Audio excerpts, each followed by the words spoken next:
Hey, everybody, it is Tim Gillette, and we are back with another episode of the Tim Gillette Show. Now, this show's not about me. It's about the coolest people on the planet. Now, today's guest, all right, I understand we have some things in common. I met him a couple weeks ago when I was speaking on a virtual event here in the Dallas area, and he took advantage of it and says, I want to be on your podcast. We're going to have a good old time. And I don't know Jerry personally. I'm going to get to know him personally. That's the way I love to do this show, getting to know people while recording the concept. In the meantime, let's bring up Jerry Penry, right here in the Dallas area. Hey, Jerry, how are you? I am outstanding. If I was any better, I might be twins. And the You world hang only around had with one of me. Zig. I can Yes. tell you with statements like that. Happy to be alive. Yeah. So am I. It's every day above ground, as Gene Simmons once said to me, every day above ground is a good day. Yes, sir. Yeah, we have a fighting chance at least. Yep. Yeah. So, I understand you live here in the Dallas area with me. Is that correct? Yes, sir. Actually, in North Frisco. North Frisco. Okay, cool. Actually, when I moved to Dallas in 1998, I lived in what was considered North Frisco, but I was in a housing development way up Hillcrest on the other, the west, the east side. And I remember the road wasn't done. You had to go the road this way, the road this way, the road this way, the road this way to get up to the development I was at, because it was so far up there. And the 121 was a 2-lane road. Right. Yes. I remember when you couldn't get across the lake like you can now. Yeah, I remember that too, man. I sold one of my old motorcycles to a guy who lived down there in the Little Elm area, down in that area, right where the road is to go down over the bridge now. Right. No, wow, man, busy place. Yeah. How long you been in Frisco area? A little over 3 years here in this area. Yeah. Prior to that, I had retired to Hawaii for 3 years. And so we came back from family obligations, and then the paradigm shift with grandchildren being born kind of changes everything. And we chose to remain here and kind of restart some things. I wasn't finished yet. My sons were the ones that kind of called me on the carpet because I was retired at the time at a young age. And they're like, what are you doing retired? Show us in the Bible where that's applicable. I think, I know we met through the Ziegler Corporation, and I look at Zig, right? Zig he was a great, he wasn't really a mentor of mine, but he was a mentor. Right. And, I always watched him and always thought, man, this guy's just going and going and going and going and going. And I'm like, I knew he was always getting up in age, and I'm like, man, how long is this guy going to go? He outlived my dad. All right, which I was shocked at that. I thought my dad would still be alive today, but he's gone 10, 11 years now. But Zig was just somebody who was always energetic, always going. And then I remember, him having the medical issues. Right. And then he clearly loved what he did. That was the point. Yeah. I ran into him in a grocery store. It was like before I got into do what I'm doing.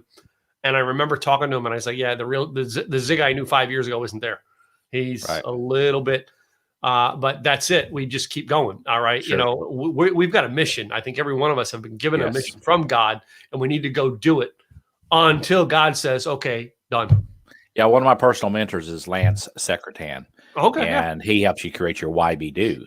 And so I went through a course called Lilly Leadership and Life Institute many years back, about 10 years ago. And one of the things you do is, in one of your classes, you actually give your own eulogy to the class. If you take it serious, it can be a very sobering task and defining. And so that there was some direction shift. So I can't really say I retired because it was more of a sabbatical. It was just changing gears, refocusing, being young enough to enjoy it at the time. That's what we did. We chose to do that. And back when we chose to move over there, you may recall some of the television shows that were showing people uprooting and moving to Hawaii and sharing with you how fabulous it was. And that's all made for TV, by the way. So it is beautiful. You mean marketing and advertising? Something like that. Edited versions of reality. When I moved here in 1998, the first church I went to was First Baptist Richardson, right? Okay. But a good friend of mine, Bob Hobeck, got me, said, hey, Tim, you got to come over and check out Prestonwood. I'm like, yeah, whatever. So I go to Prestonwood and visit. And one of the advertisements they show, at the guy at the time, I'm a single divorced dad, right? And I'm looking at the advertisement. They're showing about the singles program. And they have this girl, Shauna, on the video. And I'm like, well, she's pretty good looking, right? Yeah, Rob Dead gorgeous, right? Yeah. She wasn't anywhere in the singles program. She was single. But she, and eventually I found this out, and this is what really made me stay at the church for so many years, is she was in a Sunday school group, a class that was kind of mixed. There was half married group into it, half singles into it. And basically, they all liked the teacher, and they just were there to learn. They weren't there to figure out whether they were going to date or just hang around with couples and couples. They were just there to learn. Yeah. It didn't matter. And I was like, man, that got me. I'm like, that's the church I grew up in. I stuck with it. But the advertisement was this cute looking redhead for the singles department. And I'm like, when I went into the singles department, never seen her. Right. Well, see, being single is really just a relationship status. It really doesn't define you. It's just part of where you're at the moment in life. Wow. I too had a starter spouse. Yeah. And this beautiful woman behind me, she had a starter spouse. Yeah. And so we had ended up becoming the Brady Bunch. 3 boys, 3 girls. Wow. See, so this is both your second marriages? Yes. You guys are so smart. My wife and I had to go through 3 to figure it out. Well, I swore I'd never get married again. You would have to put a gun to my head and then show me a bunch of disclaimers. And she was pretty much the same way. But as you know, God sometimes has different plans for you. So, but we just knew that what we didn't want in life. And so sometimes you got to figure that out first before you really realize what you do want in life. You know, and it's interesting how we go through life and we learn these things. I was just talking with a client about 2 hours ago from California, and I'm helping her through something, and she's like she's all caught up in all this crap she used to do. And I sat and told the story about something that literally, it kept me awake last night. And, I'm going to share a little bit with you, Jerry, about it, if you don't mind, it was an incident that happened like on a New Year's Eve, right, in like 1983, 84, something like that. I don't even remember which year. But we left work, and there's this guy that was with his girlfriend worked with us, and he seen something happen, and he got angry and chased us in the car. And immediately, he stopped at a stoplight and comes out, and he starts banging on the car to get into my car. And I'm like, what the hell? But all I'm thinking about last night when I couldn't go to sleep was I'm thinking about that situation and going, well, what would I do if I had what I should have done? And everything, anger comes out. And I stop for a minute and I go, wait a minute. Number one, I can't fix the past. That happened. Number two, that guy and I became friends after that, like good friends. We all of us sit there and go look at, man, I'm always trying to be perfect. One of the biggest mistakes was the two of us, him and I getting in a fight that turned us into great friends for years after that. Until, he passed away at a young age, until he passed away. And thinking about that, some of us are sit back and go, well, I try to do everything perfect. That was a mistake one night that turned 2 guys into great friends for years. Right. And think about that. How many times have you or your wife gone into something, I made this, like, oh my God, I made this huge mistake. But then on the flip side, you're like, oh my God, that was a huge blessing. And it all started with that stupid mistake I made. Well, that rolls back to our original, when I was talking about my sons, they called me out on the carpet because I raised them with the precept of you have the ability, you have the responsibility. Yeah. Well, that sometimes can just be an incremental, hey, I apologize. Mm-hmm. I didn't realize I was, cut you off or in your way, or I was zoning or whatever. But you always want at least an opportunity to remedy the situation before you go to a full-blown fight. Yeah. So the key is communication, and that's what we've got to master. And most people this day and age are so caught up in the chaos of society, the things they worry about that they have no control over. Yeah. And then they lose control themselves, and they let situations control them instead of them controlling the situation. Right. You're so right on that. And, go back to the idea of never retiring. Yes. In 2004, I sold my auto company. That's how I was connected with Zig. And when I got rid of it, I was no compete for 10 years. I was out of the auto business, and basically thought I was going to retire, and blew through my money in a year, less than a year. But it was during that stretch of time when I had to totally recreate myself and find myself that I went to, I think it was a learning annex seminar or something downtown. You remember the Learning Annex that was out Mhm. years ago? Yeah. And former President Trump, way before he thought about that, was one of the speakers, and he actually shared something from the stage that I never left my mind. He said, I'm never going to retire. I had a friend who retired, and when he retired, he was like, oh man, I'm bored. And he tried to make a comeback and could never make the comeback. Mhm. And I'm like, man. So that's it. Once you stop, there's a chance you're never gonna have the oomph to start again. Mhm. So how did that affect you when you go, okay, man, I got to get back in this? Well, it comes down to core values. Mm. What's important to us now, because none of us really knows how much time we have on this earth. Yeah. And so it wasn't an occupation I was looking for. I think I was looking for the same thing that many of us are, and that's satisfaction and gratification and simple happiness. I want to enjoy what I do. I want to feel like I'm making a positive contribution. And it can't just be about me. It's got to be something bigger than me. Mm-hmm. So it's about the legacy. And so it's funny how God will answer the prayers in a unique way. Yeah. Because I do ask for clarity, not just wisdom. I mean, wisdom comes from making bad choices.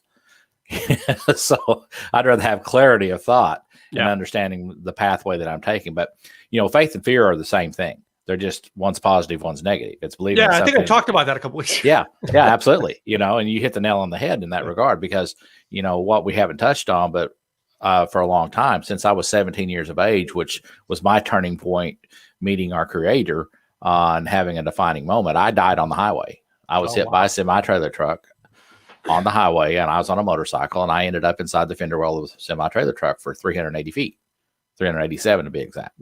Wow. And so, some people don't believe that actually happened, that I died, but I can just tell you, I was the one having the conversation.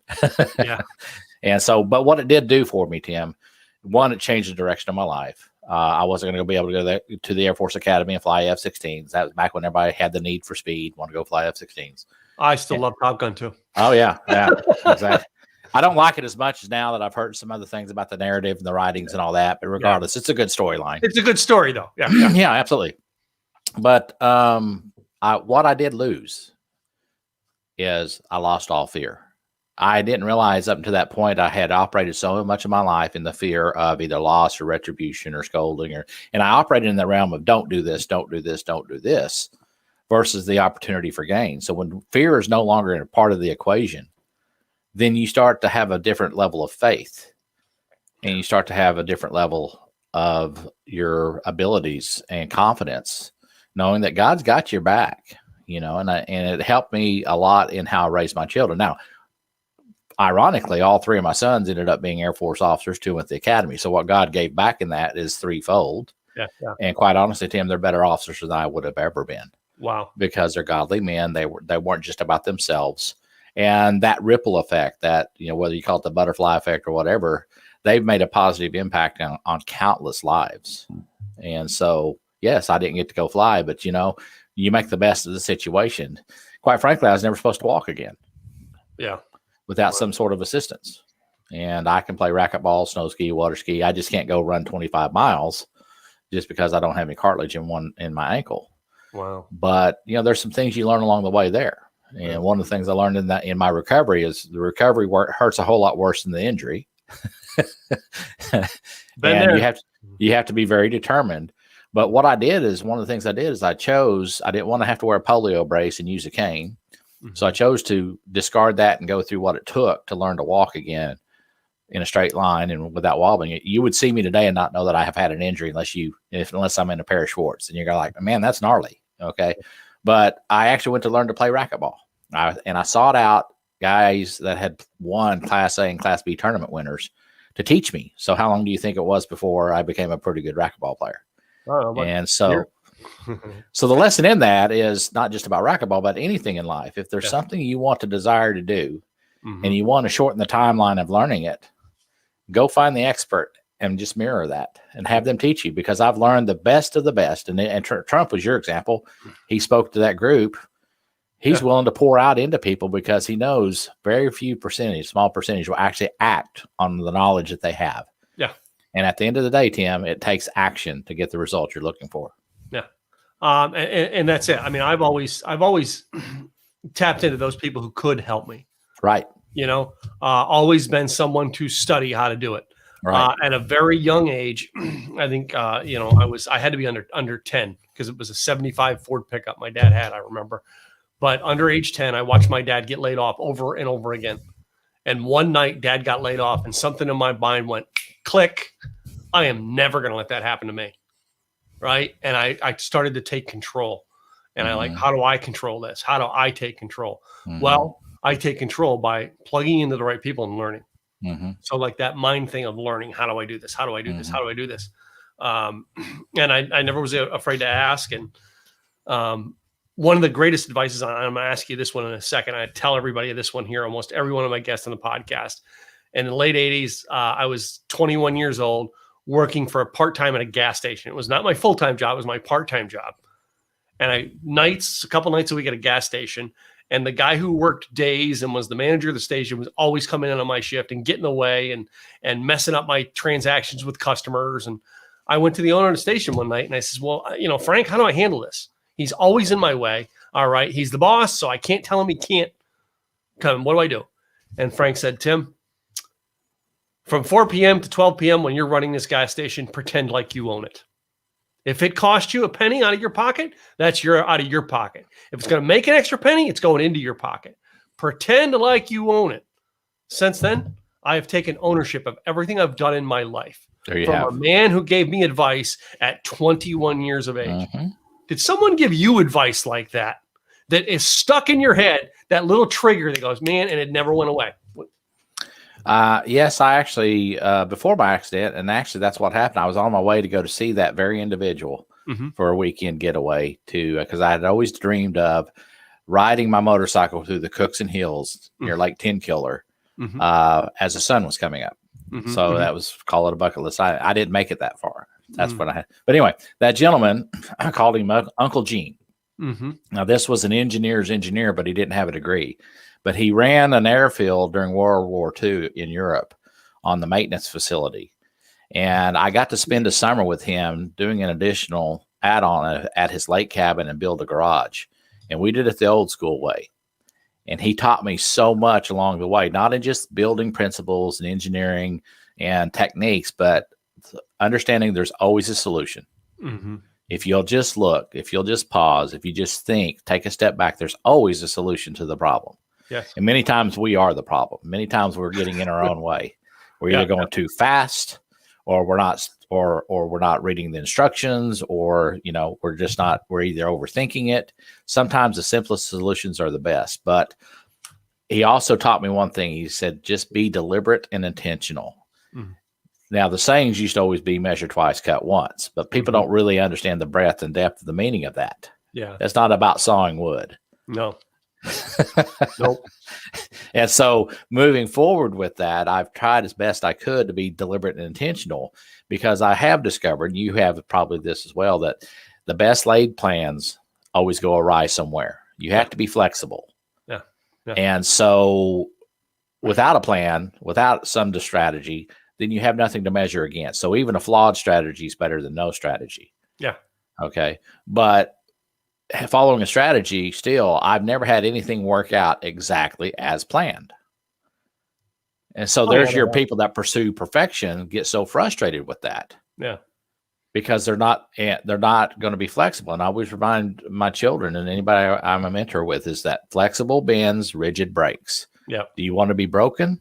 Or do you want to be able to just kind of go through life and mend and mingle? So, and it's a choice. So that's another thing that I was taught is the choice, the power of choices. We are the only creatures created by our Creator that has free will and choice. Yeah. Every other creature acts on instinct. So you can choose what you believe. You can choose who you listen to. You have 100% control of what you allow, not just in your body as far as food and drink, but what you allow into your mind. Yes. And the people you associate yourself with. So we're country dumb. We're boys from Texas.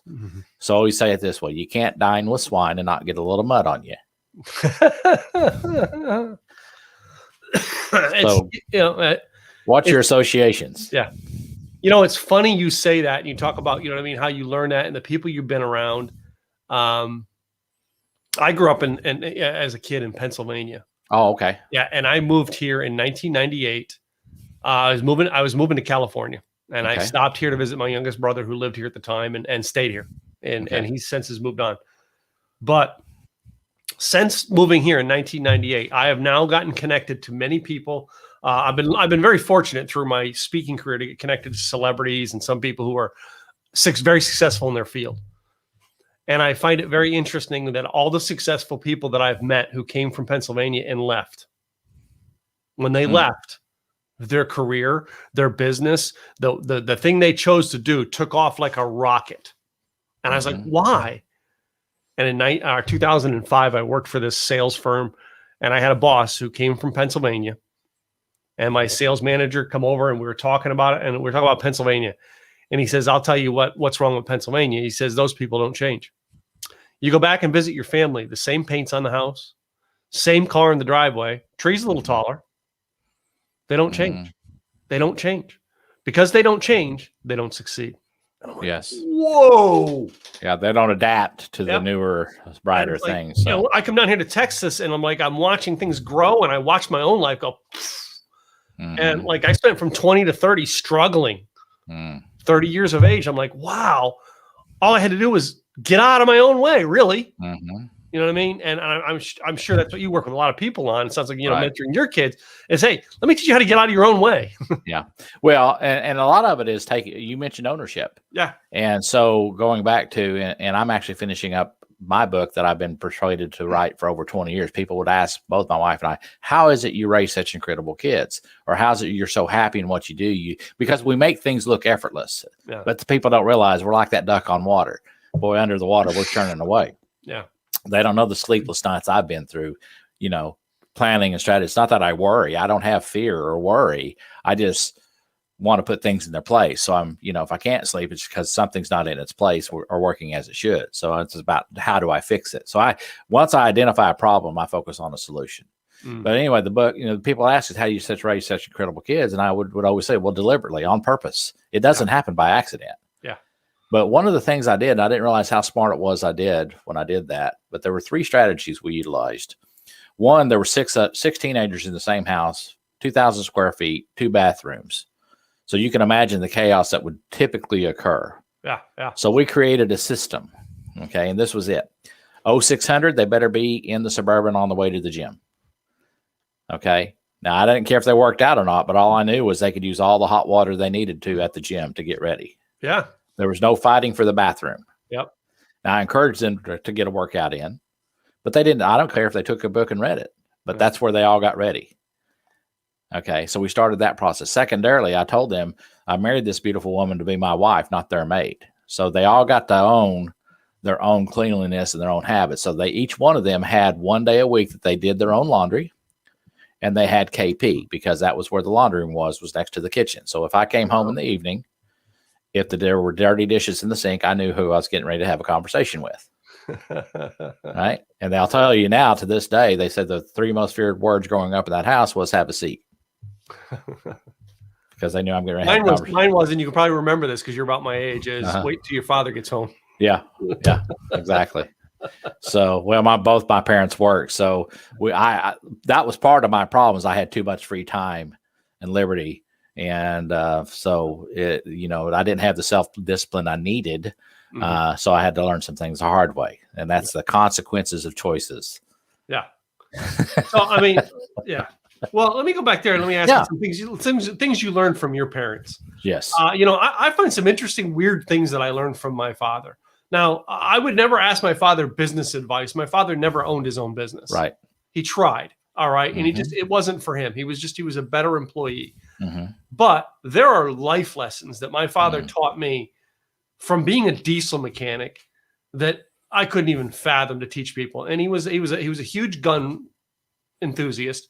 Right. And using guns, he taught me so much about life. You know what I mean? And one of the things was the greatest thing about owning a gun is never having to use it. And I'm like, most people are like, yeah, get that down as a concept in your head. That's a life lesson. All right. Imagine having all these weapons at your disposal and you never have to use them. Right. Whatever they are. And I'm like, wow, my father taught me that. What is something, that would could be practical, but it was a life lesson for you. Well, two ends of the spectrum. Yeah. Things to do and things not to do. Yeah. All right. Because unfortunately for him, his father died when he was 7. So he didn't have much of a male role model that was really strong and impressing upon him some characteristics.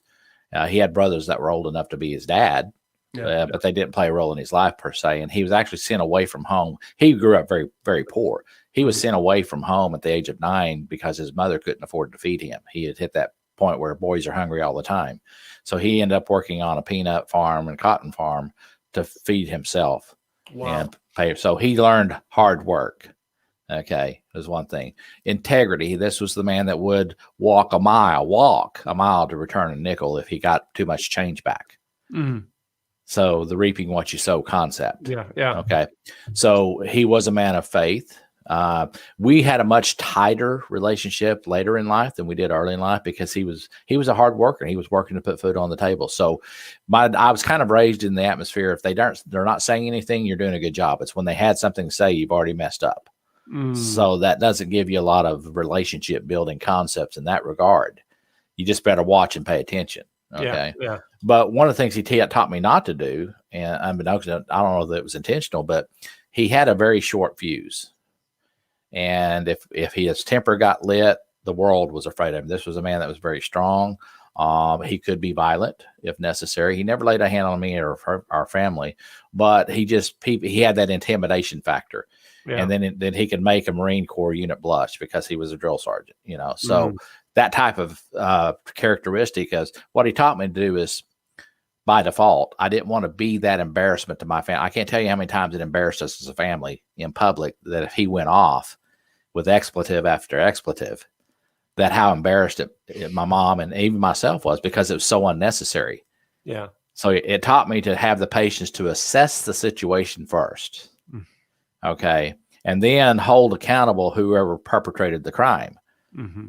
You don't lambast the entire audience with your words if it only needs to be directed to one individual. Wow. Yeah. You see my point? Yep. So it's like, don't kill a fly with a cannonball, but in that realm. So I've learned a great amount of restraint from that. And then I sought to increase my vocabulary because, a person that can only use 4-letter words has a very small vocabulary. Mm-hmm, mm-hmm. And he was an intelligent man. He wasn't dumb by any means. I mean, he was a tool and die machinist. There wasn't a car that he couldn't fix. And so he just, like I said, his biggest flaw was probably his short fuse and his temperament. And even my mom couldn't seem to sometimes persuade him to calm down. I was the only one at times later in life. I'm like, okay, just take a breath for a second. Let me handle it. Go smoke a cigar or something and chill for a minute. When you come back, it'll be fixed. Mm-hmm. And he told me later in life, he was just so amazed at how I could maintain composure. Yeah. And not get loud. Because he was like, the first thing he taught me about mechanics is you throw the tool somewhere where you can't find it and you call it a bad name. Yeah. And that never fixed anything from where I came from. So like I said, sometimes you learn from default of what not to do. Mm-hmm. But man, people that loved him and he made an impact. And, I hope to be that well thought of, in my passing. So, but yeah. And it's funny how, people who impact you and your family, mm-hmm. My father impacted me, directly and indirectly. Mm-hmm. My grandfather affected me directly and indirectly. And my dad's dad, now he passed, 6 years before I was born. Right. But my mom's dad, I was living in Texas and I had to fly home for it, in January. And that was a man that I never, he passed away in 2004 or 2003. And I hadn't spoken to him since 1978. And one of the things he taught me was not to trust people. Good and bad to that. Bad is I didn't trust a lot of family members who could have been there to help me. Mm-hmm. The good to it is I can spot a scam artist in a heartbeat. Mm-hmm. So you can look at the good and bad of it. Right. My grandfather did teach me that, but that's the ththing I had to learn in life, that he never had the intention of he never woke up and said, hey, how am I going to screw up my grandson's life today? Right. And our parents never did that. No. And we have these kids out there nowadays. They're all going, well, yeah, my parents, yeah, but they didn't wake up this morning and go, hey, how can I screw your life up today? Right. That's my ultimate goal. Yeah. You know, Well, that was one thing I wanted to share with you. So I taught my kids ownership of their decisions early. Yeah. And so I didn't realize I was doing it. One of the things we did is we gave them a choice one year for Christmas. We said, we could spend the same amount of money on presents that you won't remember 2 months from now. Or we can take that same amount of money on a traditional Christmas and take a trip.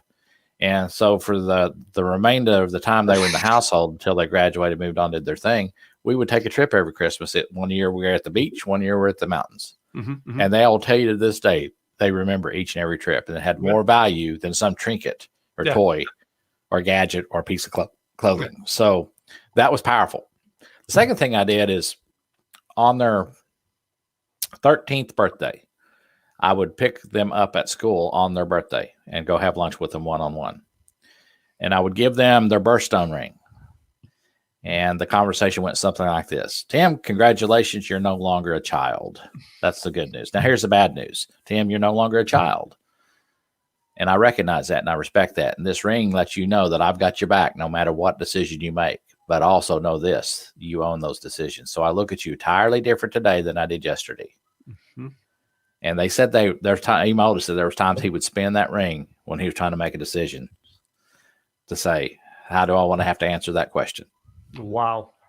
And I didn't realize how impactful that was, but that's a pretty good technique because each one of them handled different situations differently. Because I told there's only two reasons you'll make a mistake twice. One, you're either stupid, which I know better. Yeah. Or two, you're just outright defiant. Pick one. Yeah. Neither one of them's a good choice. But the key is like I said, I got your back, but you're going to have to suffer the consequences or reap the rewards. You choose. And they had a standard for themselves higher than what I had set. So it's like when they would go to school, they went with the intent to learn. And I got them to understand that you've got to be there at least 6 hours. You have no choice. So if you're going to spend your time there, demand that teacher teach you something. Yeah. Don't let the guy in class cut up and steal and rob your time. Yeah. And so I'd get calls from the teachers or counselors like, what do you feed these kids? They come in here. I think we're talking to a 30-year-old. Yeah. I mean, we think about that. All right. You know what I mean? Teaching your kids to actually learn while you have the opportunities to learn in front of you. Again, going back to my 11-year-old self, seeing my dad laid off, I didn't trust the school system after that. Didn't trust the school system, didn't trust jobs, didn't trust anybody. Right. Because of the fact I seen it. Well, that dad's telling me, get an education, get a trade, get a job. Well, that isn't working for him. So why should I listen? Right. You know what I mean? So I didn't pay attention to school. I was a D and F student. I mean, I barely got out of high school and I never made the honor roll until my last semester of my senior year. It's the first time ever in my life I ever made honor roll because I had 2 classes. It wasn't hard. I was going to say, there you go. Wow. And one of them was math, which I was really good at. Yeah. My accident took place between my junior and senior year during the summer. Oh, wow. And so I missed the first semester, not 9 weeks, first semester. I was homebound. Yeah. And so the teachers would bring my senior year schoolwork to me. I was in advanced classes. I had already pre-enrolled. And so I actually went to OU on an academic scholarship. But anyway, they brought those books to me, and that took me all of 45 minutes. Well, you have to remember, this was before cable television. Yep. I think the video game we had at the time was Pong. I remember Pong. Yeah. Oh, yeah. That was the only game my parents could afford. Yeah, well, that's the only one that I think existed at the time. Yeah. And so there wasn't cell phones. There wasn't all this technology that we currently have available. So what I did have available to me was the Encyclopedia Britannica and the Annals of American History. Yeah. And so in my boredom, reading through the Annals of American History, I became a history nut per se. And of course, my children they jokingly say, don't play Trivial Pursuit with me if it's anything pre-1980, because that's when I graduated. So, but Trivial Pursuit for current music groups, I would tank, but anything that happened in the past. So it leads me to the work that I do now about protecting our liberties and freedoms. Yeah. That gave you a passion for our country, which is which is a good thing. Yeah. Well, when you understand that they were actual walking, talking, breathing human beings that had, in their time, in their life, had reached a level of success and esteem in their own communities, and they risk everything for freedom and liberty. Their entire livelihood, their reputation, their grandchildren's livelihoods. I mean, there was such thing as debtor's prison. Yeah. A worst case scenario. Mhm. So you look at what they really risk and was it worth it?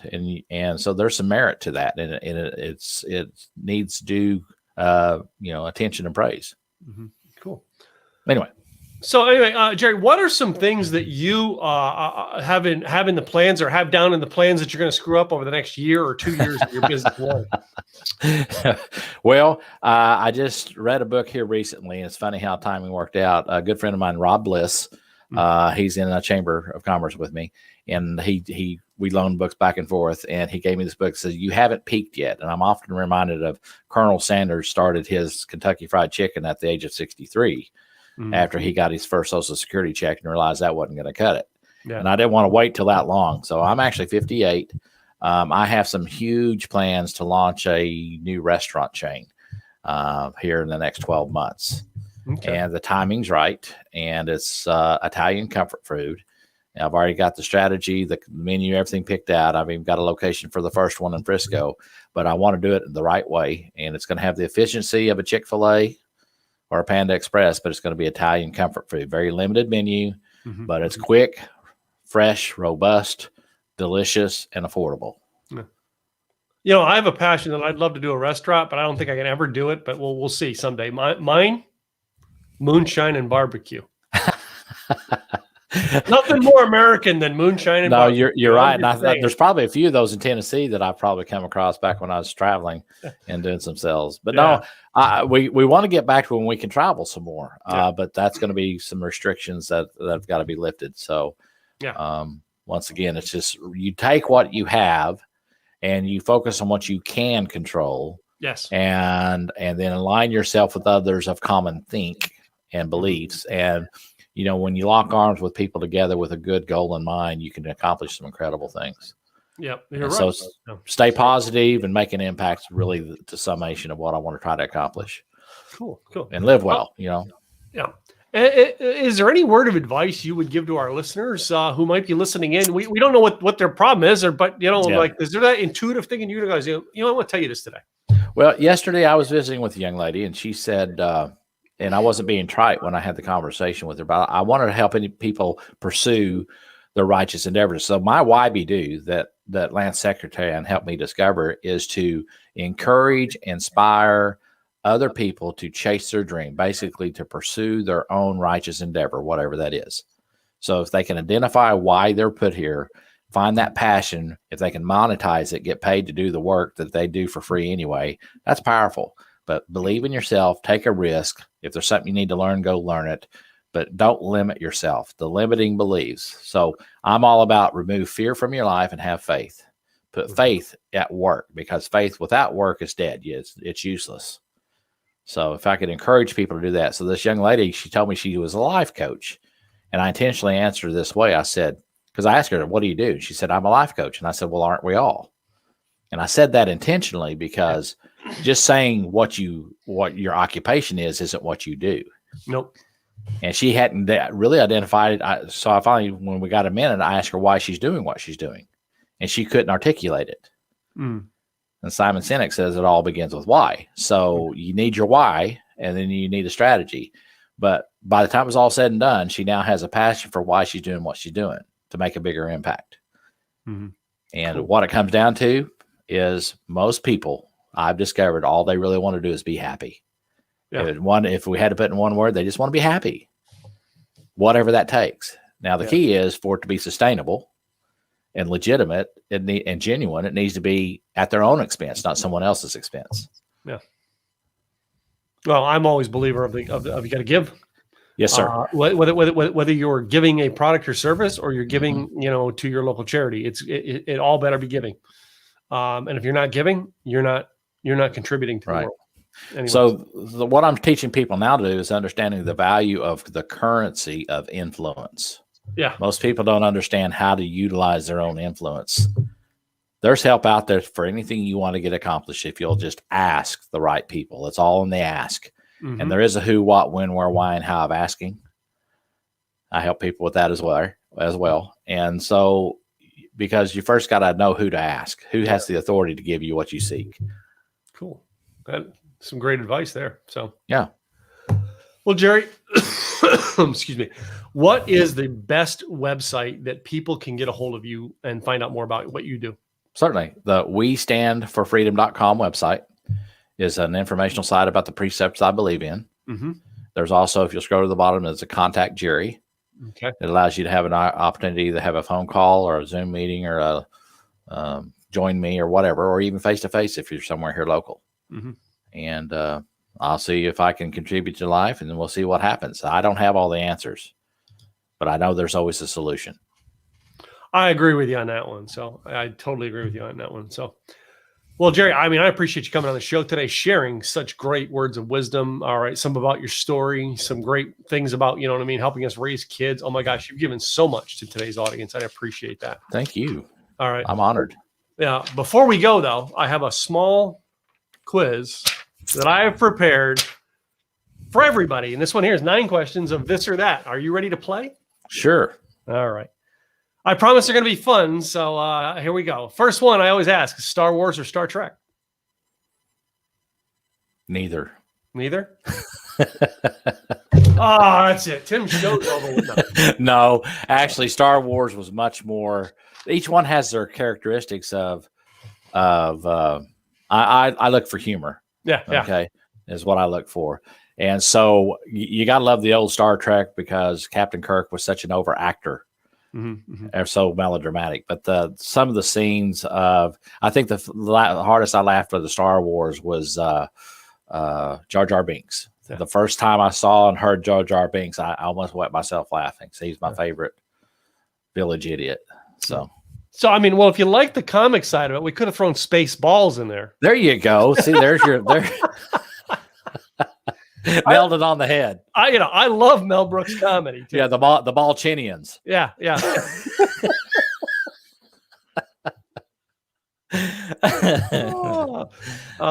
And Pizza the Hut. You see, there you nailed it.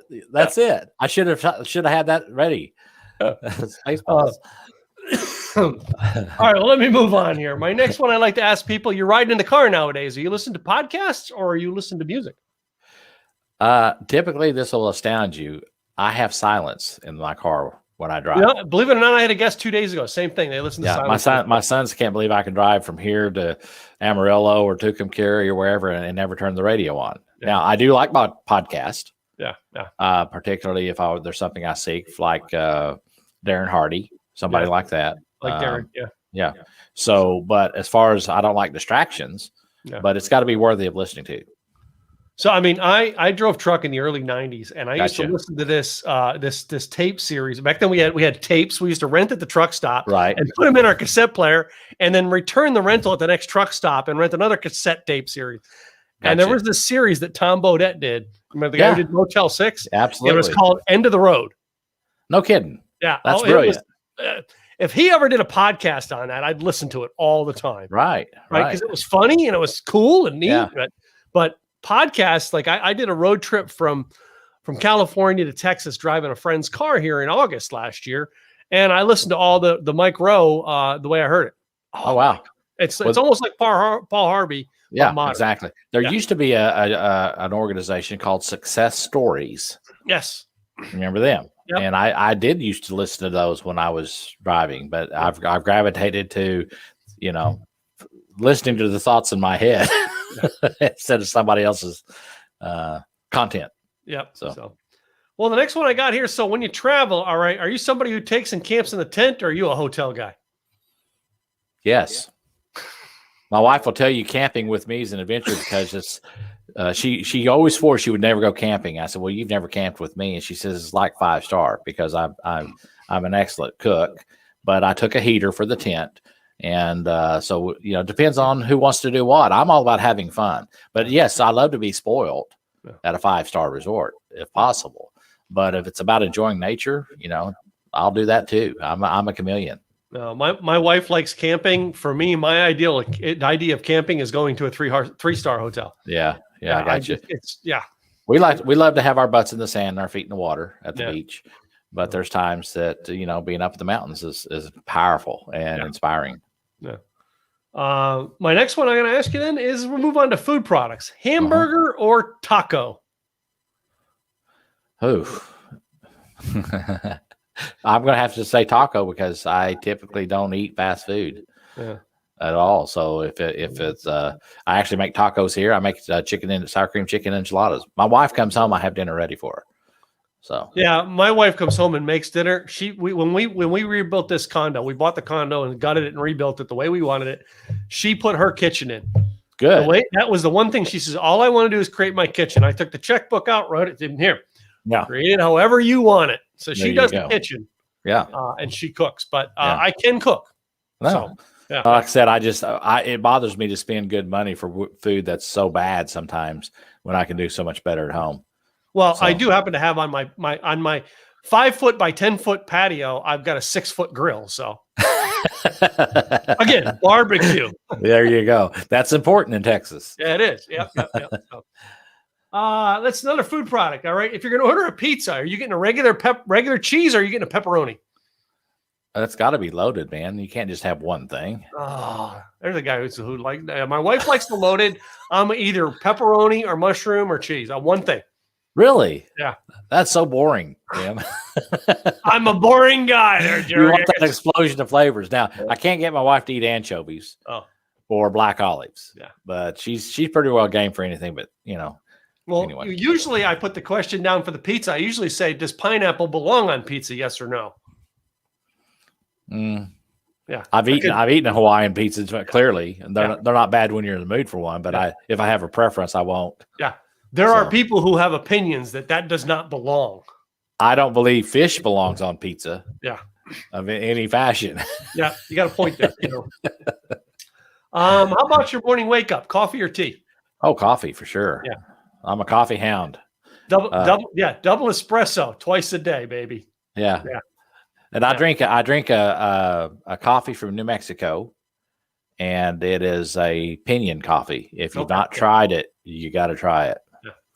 I work for Starbucks for 5 years, but I'm into a lot of these independent shops. I love going into an independent shop where it's put into a glass, little small ceramic, not a paper cup. They put it in a ceramic glass, and I sit there and drink two. It's this big too. So we do all these road trips. We did them on the bikes for years. And one place we're in this small town in Texas. I don't remember where. And the only place to get espresso was Sonic. Yeah. There's nothing, right? So we go to Sonic and we just say, hey, can we just have the shots of espresso? So the guy's in there with like the big drink cup and he's filling it up and he comes out with like a half full. I'm like, I just wanted 2 shots. He goes, well, I put just the 2 shots in, but it looked like it was like nothing. And I couldn't give you just nothing. And I'm like, that's what it is. And he's like, oh, okay. You were wired for the week. I didn't drink it all. I couldn't do it. I could drink 2 shots.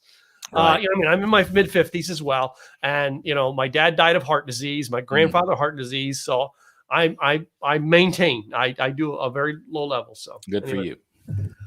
So you and your kids have done some fun things in life. Would you rather be in a snowball fight or a water balloon fight? A water balloon for sure. Yeah. Yeah. Okay. It's, the South. I mean, some people up north, they just love playing with snowballs. Well, the snowball, well, first of all, I've got one son that pitched and so it's like, you're firing a 22 and he's firing a cannon. Yeah, so there's a little, but the water balloon, there's a little technique to it so it doesn't break in your own hands. See, I knew there was some wisdom in this. There's some strategy there. So everybody gets wet. Yeah. All right. I'm going to go to the last 2, and they're the controversial ones. The next one, toilet paper. Does it go over on the roll or under? Well, I've seen the actual patent filing for that. It goes over. Okay. All right. And so you don't do anybody that's underhanded. Yeah. So, Jerry, this question has been one of the most interesting that I've had answers over the past year of asking it. Okay. Some of the answers I've gotten, like, these people who get on and they're all like these peace, rainbows, unicorns, all these lovey-dovey. And I asked that question and it's like over, like fangs come out. And I'm like, what happened to the unicorn and butterflies there? Right. We'll bring it on then. But the greatest answer I had into it was, was this girl Cammie up in New Hampshire, and she said, Well, I'm a single girl, and if I go to a guy's house after 3 times I change that toilet paper from under to over, I'm breaking up with him. This relationship is going nowhere. Well, if it's a single guy and he's got toilet paper that didn't come from a gas station, she ought to be impressed. Yeah. She obviously hasn't been around us guys in Texas when we were single. Yeah, exactly. We're lucky we have it. Yeah, exactly. So, my last one here. All right, it's only because it's the most interesting thing to ask guys. Okay, and that is boxers or briefs. I actually wear boxer briefs, is what they're describing. Yeah, me too. Actually, me too. Yeah, that's exactly. So the answer would be yes. Nothing worse than getting twisted. Well, I mean, to me, I think it was one of the greatest inventions in combining the two. To tell you the truth. Yeah, exactly. So I told you this would be a fun show. Yeah, absolutely, absolutely. Well, Tim, I'm very honored to be with to connect with you for sure. Yeah, it is good having you on the show. Tell everybody the website they can find you one more time. Yeah, make sure the audio people can hear it as well. Sure. WeStandForFreedom.com, just spelled out. Okay. Well, I thank you, man, for being our guest today. It's been great getting information from you, and I appreciate you. Yeah, thank you, Tim. You bet. To you, the listener, thank you for tuning in today. Go to WeStandForFreedom.com. Check Jerry out, man. This guy has got some principles that you need to follow, a gentleman that you need to actually connect to, all right, and a leader in today's society. And I really encourage you to go check him out. In the meantime, I'll be back with another episode real soon. Go ahead and subscribe to us where you get your podcasts, as well as to our YouTube channel. I'm Tim Gillette, and we'll be back real soon with another episode. In the meantime,